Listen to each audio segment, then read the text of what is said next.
नमस्कार पशुपालक मित्रांनो सुजित जाधव विलॉंग्स या आपल्या यूट्यूब चॅनलच्या माध्यमातून आपल्या दूध उद्योजक 11,000 जे काही आपले मित्रपरिवार आहेत एक जे दूध व्यावसायिक फॅमिली आहे त्यांच्यासाठी आपल्या सबस्क्रायबरांसाठी आपण गेले 2015 पासून आपलं चॅनल आहे आणि 2015 पासून मी आपल्या हितासाठी नवीन डेअरी फार्मचे याचे व्हिडिओ टाकत असतो. मित्रांनो, हे जे आजकालचे जे काल परवा दिवशी जे काही इंस्टावाले आहेत, यूट्यूबवाले आहेत, यांनी असला धुमाकूळ उडवून टाकलेला आहे. यांचे व्हिडिओ साधंसुद्धा व्हिडिओच नाहीत, नुसतं टॉप क्वालिटीच्या गाई, टॉप क्वालिटीचं ही ब्रिडिंगवर ब्रिडिंगवर अरे इतकं शेतकऱ्यांना त्या गोंधळात टाकून येड्यात काढलं जातं आहे की ह्यांचं साधं व्हिडिओच नाहीत. टॉप क्वालिटीची गाई, हिकडची गाई, 35+ गाई, 25+ गाई आणि भलं मोठं काय. मित्रांनो, इतकं शेतकरी आपला भरकटून जाते, गोंधळून जाते. गाई तर घ्यायची, नेमकं घ्यायची कुठून? ह्याची घ्यावं का त्याची घ्यावं, त्याची घ्यावं का ह्याची घ्यावं, सगळे वाडा चढवड का? अरे इंस्टाग्रामवाले एक झाडभर लाईकसाठी जर शेतकऱ्याचं लाखो रुपयाचं जर नुकसान करीत असेल तर ती खरंच चुकीचं आहे. मला एक गोष्टीचं असं नवल वाटतं. मी आणि माझ्या भावानी बाजार फेरफटका, माझ्या भावाचं एक यूट्यूब चॅनल आहे, तर त्या यूट्यूब चॅनलवर आम्ही महाराष्ट्राचे उपमुख्यमंत्री अजितदादा पवार यांच्या फार्ममध्ये तिथं जाऊन त्यांच्या गायींचा व्हिडिओ काढला होता. तर तिथले पोलीस अधिकारी आम्हाला म्हणले, अरे कशाला तुम्ही एवढं रिस्क घेता? इथं G24 G studio, G9, T9 हे असले तसले मोठे चॅनलवाले सुद्धा येत नाहीत आणि तुम्ही कशाला एवढं रिस्क घेता?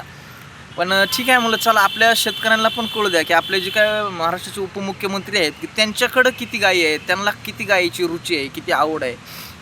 त्यांच्याकडे HF गायी आहेत, आणखीन पण त्यांच्याकडे काळी कपिली गायी आहे. तिथल्या माहितीनुसार आम्हाला कळलं की दादा तिथं सहकुटुंब सहपरिवार येतात, त्या गायीची पूजा करतात, तिला नैवेद्य ही ती चारतात. असं बरंचसं त्यांनी सांगत होते की त्यांचं फोटो दाखवलं. दादा त्या गायीची प्रत्यक्षात पूजा करताना तिला नैवेद्य चारताना ती आपल्या जे काय उपमुख्यमंत्री आहेत ती गायीला एकदम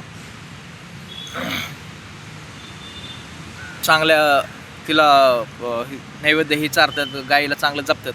तर असा व्हिडिओ ते आम्ही टाकला होता. तर ते आमच्या चॅनलला सबस्क्रायबर आहेत 3,000 आणि तीच नाव चोरलं बाजार फेरफटका दुसऱ्या एका गड्याने आणि त्यांनी काल परदेशी चॅनल चालू केला.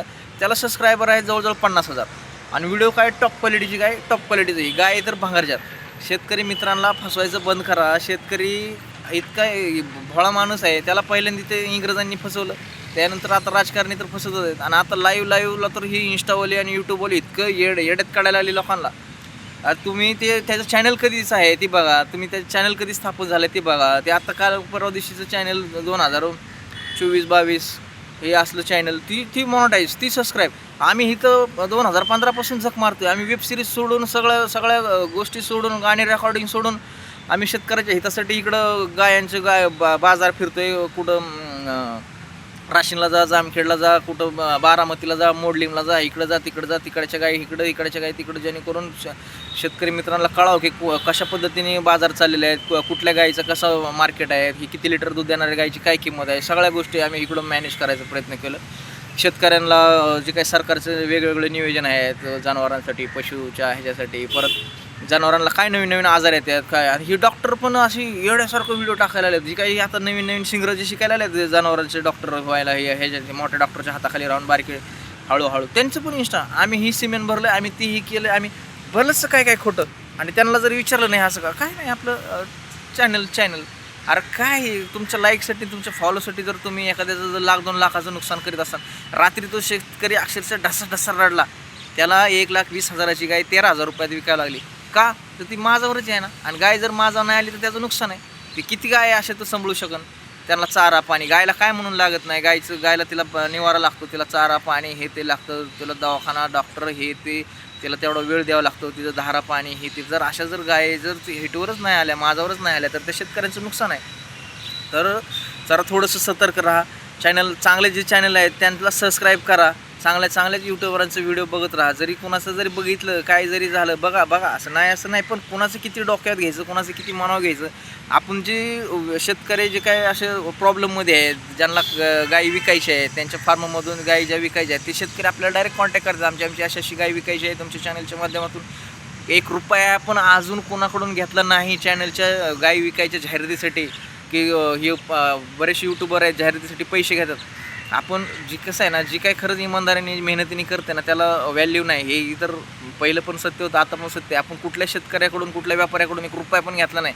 जाहिरातीचा किंवा ह्याचा. फक्त तू बाबा शेतकऱ्याला चांगल्या गायी दे आणि माझा चॅनल जर सबस्क्राईब केला असेल तर त्या शेतकऱ्याला 5,000चा डिस्काउंट दे. शरद शिंदे आमच्या पोत्रे गावातला जे काही व्यापारी आहे त्याच्याकडून मी बोलीच करून घेतलेली आहे.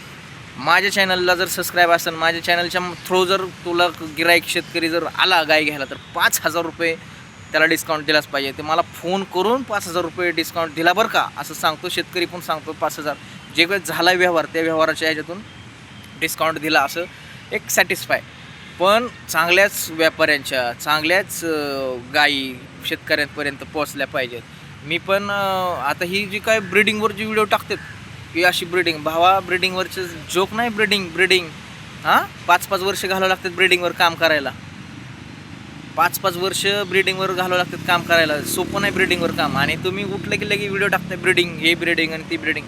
अरे तुम्हाला एक सांगतो, तुम्ही हरियाणा, पंजाब, गुजरात, राजस्थानच्या इकडच्या जर गायी आणल्या ना आपल्या इकडं सहजासहज मॅच होते का नाही ह्याचं काय म्हणजे लवकर होत नाहीत. बरेच जणांचे ही प्रॉब्लेम आहेत. हत्तीसारख्या गायी दिसतात लोकांना वाटतं पैसे गेले तर गेलं, पण गाय एकदम टॉप क्वालिटीची येते.